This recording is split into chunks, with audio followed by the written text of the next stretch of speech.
এখন আপনাকে দেখাবো কিভাবে আপনি আপনার যে কোনো প্রোডাক্ট ক্যাটাগরি ডিসক্রিপশন অ্যাড করবেন এবং পরবর্তীতে চাইলে এডিট করবেন। এটা করার জন্য আপনি জাস্ট এখানে আসবেন এই ক্যাটাগরি লিস্ট পেজে। আসার পর যেই ক্যাটাগরিটা এডিট করতে চান, ধরেন শাড়ি 1, এটা এডিট করবেন। এটার পাশে বা যে কোনো ক্যাটাগরির পাশে এডিট বাটন পাবেন, এখানে ক্লিক করে এডিট পেজে আসবেন। এখানে আসার পর আপনি দেখবেন যে এই যে নিচের দিকে দেখতে পারবেন এই যে ডিটেলস ইনফরমেশন আছে একটা ফিল্ড।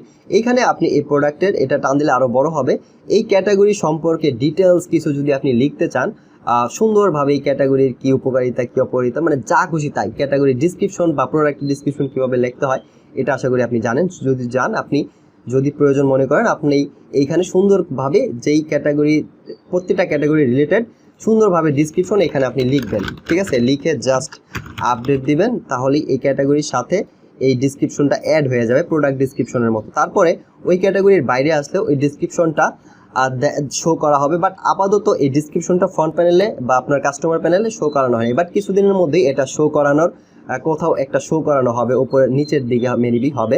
সো এটা আপনি সুন্দর করে লিখে রাখতে পারেন, তাহলে আপনার কাস্টমার এই ক্যাটাগরিটার সম্পর্কে, শাড়ি সম্পর্কে অনেক একটা হিস্টোরি সম্পর্কে জানতে পারলো। ধরেন জামদানি শাড়ি দিচ্ছেন, এই জামদানি শাড়ির হিস্টোরি বা কেমনে কি হয়, কি পরলে কি হয়, জাস্ট লিখলেন। তারপরে ঘড়ি সম্পর্কে কিছু লিখলেন, কিভাবে, বুঝতে পারছেন? মানে আপনি, আই থিঙ্ক আপনি বুঝতে পারছেন।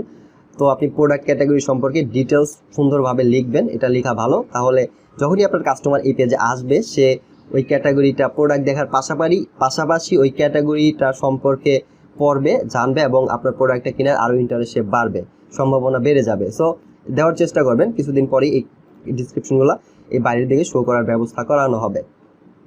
তো এভাবেই জাস্ট এখানে লিখে আপডেট দিবেন, হয়ে যাবে। আবার ধরেন পরবর্তীতে চেঞ্জ করতে চাইলেন, ওইটা জাস্ট যে কোনো কিছু চেঞ্জ করে আবার যদি আপনি যে কনফার্ম এন্ড আপডেটে সেভ দেন, তাহলে ওইটাই সাথে সাথেই আপনার ফ্রন্ট প্যানেলে চেঞ্জ হয়ে যাবে। আশা করি এই বেসিক জিনিস আপনি জানেন।